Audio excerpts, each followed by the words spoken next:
Dude, Ballistics is so much fun. Give it time.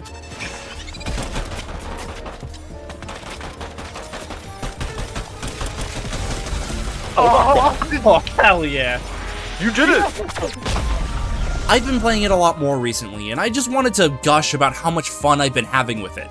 Obviously, it's not perfect. Several of the maps are still untextured, you'll still find game-breaking glitches from time to time, and the ranked matchmaking system just didn't work for a few months, but despite that, it's still an incredibly fun game mode. And just a heads up, I am working on a follow-up to the Peter Rush video, but that's still in the works. This video is just me talking about my thoughts on Ballistics and why I like it so much. Now for context, I do want you to know that I've not really played any other tactical shooter. I've never played Valorant or CSGO, so I can't really say how well Ballistics holds up to its competitors. However, I have at least seen the Russian Badger video about Counter-Strike, so I at least know how games like this work. Lower your sensitivity, stop moving when you shoot. Surface level, there's really nothing too different. It's 5v5, your main objective is to plant a bomb, you don't move while you shoot, and you put Peter Griffin sprays all over the map to intimidate your enemies. You know, basic stuff. Nothing new to this genre of game. However, the place where Ballistics does try to be unique is in these things called flex gadgets. It's an item that only one person on the team can use, and depending on who on your team gets what, it could lead to very clutch moments. Or it could lead to team kills. I got hit by someone's Molotov, eliminated by Envy's child, no way. What the fuck? Some of these are fairly straightforward. Frag grenades or basic grenades, proc spines go off when someone gets close, and shield bubbles help Kyle throw a match. Here, I'm gonna have fun. Kyle, I would have killed him. These can be useful items, but they're nothing too exciting.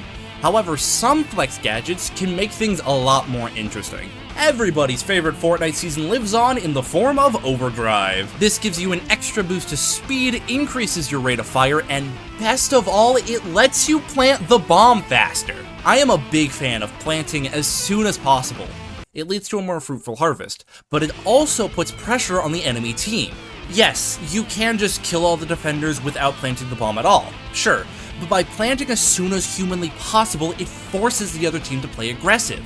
They won't have the time to play cautiously, peeking every corner. They have to play quickly, which will hopefully lead to more mistakes, resulting in easier kills. And Overdrive helps with these swift bomb plants. But as nice as Overdrive is for attack, it's terrible for defense. It's just harder to justify a pressure item while you're on defense. Not to mention that Overdrive doesn't let you defuse faster. The circle was completed, the bomb should have been defused, but it just didn't give it to me. I don't know if this is a bug or not, but being able to speed plant, but not speed defuse is just kind of lame. Anyways, the other flex gadget I wanted to mention is impulse grenades. Say, fellas, do you hate the slow monotony of hack shooters? Hate staring at a wall just waiting for something to happen? Let me introduce you to the impulse shotgun combo. Someone sitting on the other side of a wall, observe as our demonstrator jumps over the enemy, leading to a clean and easy headshot. While everyone else is playing slow and methodically, you can just give them the middle finger and zoom into their faces. That's the power of the Impulse Shotgun Combo. The Impulse Shotgun Combo, available to the first person to lock it in the menu. Now, as you may have noticed, in all of those shotgun clips, I'm spectating my friend Zach. He has mastered this combo to the point where he just insta-locks in impulses, so I've not really tried this myself. It's just an alternative playstyle that I wanted to mention. It shows that flex gadgets can be more than just funky grenades and can drastically change the game. Speaking of alternative playstyles, let's talk about the guns you can choose from. I typically go for the Enforcer. It's honestly a pretty good gun in this mode. I'm sorry for making fun of it so much in the retrospective. It has a slower fire rate, and it does okay damage, but it's cheap enough to where I can buy it every round no problem. It's not the best AR you can get, but it can still pull its own weight. Also, the Enforcer can just one-shot headshot people because, sure, fuck it, why not? This is very much a wait for them to walk into your crosshairs type of gun, and my friends do make fun of me for playing like that sometimes, but hey, it works. And as for the rest of the guns, I've not really used them.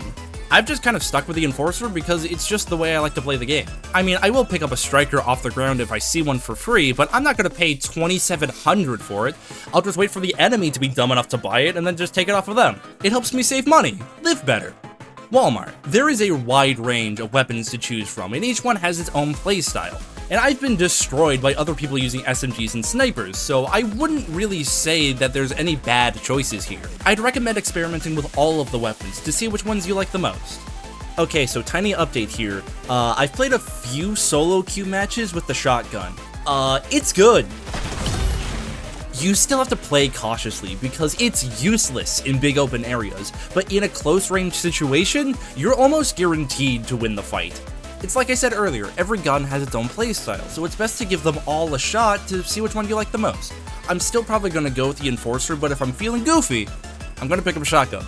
Anyways, before I talk about the key to having fun in Ballistics, there are still massive problems with the game I feel the need to mention, especially because Ballistics has a major oversight that they still haven't fixed.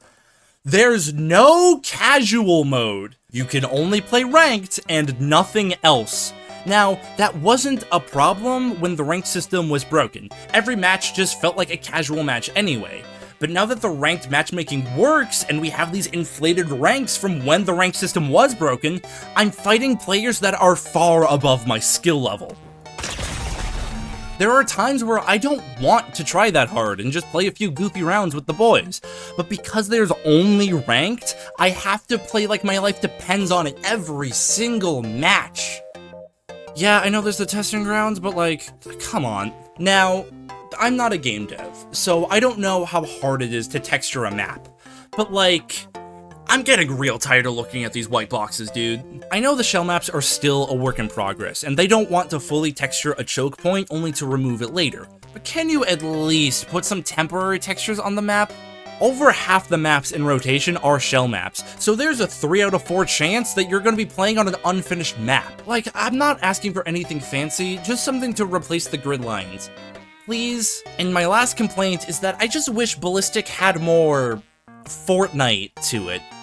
Do you get what I mean? All the map locations are just generic tack shooter locations, like city area or supermarket and things like that. I want more areas based on Fortnite locations. I want a map that's based off of tilted towers or a multi-story building like Lavish Lair. Hell, if they texture Hammerfall to look a little bit like Citadel from Chapter 4, that would be more than enough for me. This game is meant to be in the Fortnite universe, why are we not going to Fortnite locations? They could also add more weird cartoony guns to the loot pool, like the minigun or the sticky grenade launcher. Make them cost an outlandish amount of money so players have more incentive to engage with the economy side of the game. Stuff like this would make Ballistics feel less generic and more like Fortnite. As much as I like Ballistics, it's gotta do something to make itself stand out, and leaning more into the Fortnite charm is exactly what this mode needs.